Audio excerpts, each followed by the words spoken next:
Assalamualaikum warahmatullahi wabarakatuh. Saya Siti Rahmani Mawaddah dengan NIM 2404075.014. Saya dari kelas M242.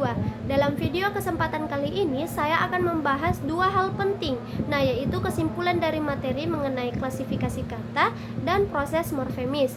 Yang menjadi dasar pembentukan kata-kata dalam bahasa Indonesia. Saya mulai dengan klasifikasi kata terlebih dahulu. Dalam bahasa Indonesia, kata-kata dikelompokkan berdasarkan fungsi dan maknanya. Adapun jenis-jenis kata yang perlu dipahami, yang pertama adalah kata kerja. Kata kerja juga disebut dengan verba. Kata kerja adalah kata yang menyatakan tindakan atau perbuatan. Contohnya adalah pergi, tidur, atau makan. Kata kerja biasanya berfungsi sebagai predikat dalam sebuah kalimat. Kemudian yang kedua adalah kata sifat atau adjektiva. Kata sifat menggambarkan sifat atau keadaan sesuatu. Misalnya kata indah, tinggi, atau baik.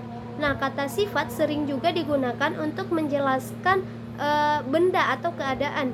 Kemudian yang ketiga adalah kata keterangan atau adverbia. Kata keterangan memberi informasi tambahan pada kata kerja, kata sifat, atau bahkan kalimat secara keseluruhan. Contohnya pada kata sangat, agak, atau dengan cepat. Kemudian yang keempat adalah kata benda atau nomina. Kata benda mengacu pada nama orang, nama benda, nama tempat, atau konsep. Contohnya ada pada kata mobil, rumah, atau kesehatan.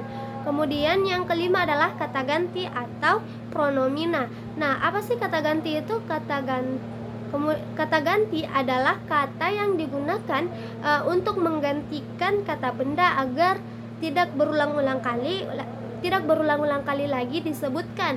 Contohnya aku, dia, atau mereka. Kemudian yang keenam adalah kata bilangan atau numeralia.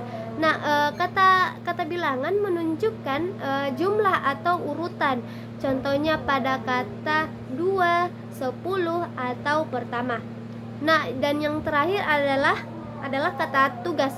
Kata tugas adalah kata yang berfungsi menghubungkan kata-kata lain dalam kalimat. Contohnya adalah kata depan seperti di dan ke, serta kata sambung seperti dan atau tetapi. Setelah kita memahami klasifikasi kata, kita masuk pada proses morfemis. Apa sih proses morfemis itu? Proses morfemis adalah cara pembentukan kata dari morfem-morfem yang ada. Ada beberapa jenis proses morfemis yang penting untuk kita ketahui. Yang pertama adalah afiksasi. Afiksasi adalah proses penambahan afiks pada sebuah kata dasar. Afiks bisa berupa prefiks di awal kata seperti pada kata belajar. Kemudian yang kedua adalah sufiks di akhir kata seperti kata pada bukumu. Kemudian yang ketiga adalah infiks di tengah kata seperti pada kata gemetar. Dan yang terakhir adalah konfiks yang mengapit seperti pada kata melakukan. Kemudian yang kedua adalah reduplikasi. Apa sih reduplikasi itu? Reduplikasi adalah proses pengulangan bentuk dasar sebuah kata. Pengulangan tersebut bisa terjadi secara penuh seperti pada kata makan-makan, sebagian seperti pada kata leluhur, dan yang terakhir bisa pada variasi bunyi seperti pada kata bolak-balik. Kemudian yang ketiga adalah komposisi.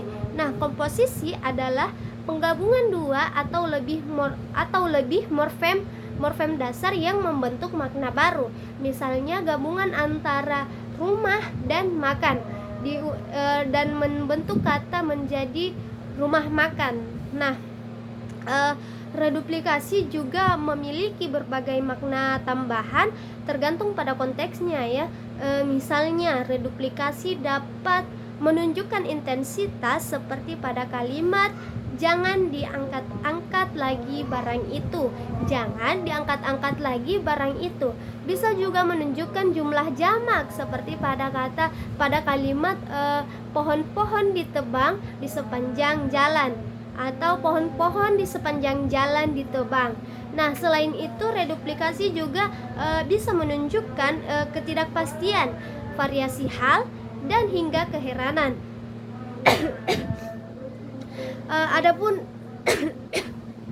Adapun ciri-ciri reduplikasi meliputi yang pertama yaitu tidak meliputi golongan kata bentuk dasarnya. Yang kedua, prosesnya bisa melibatkan afiksasi terlebih dahulu, dan yang terakhir seringkali bersifat paradigmatik atau derivasional.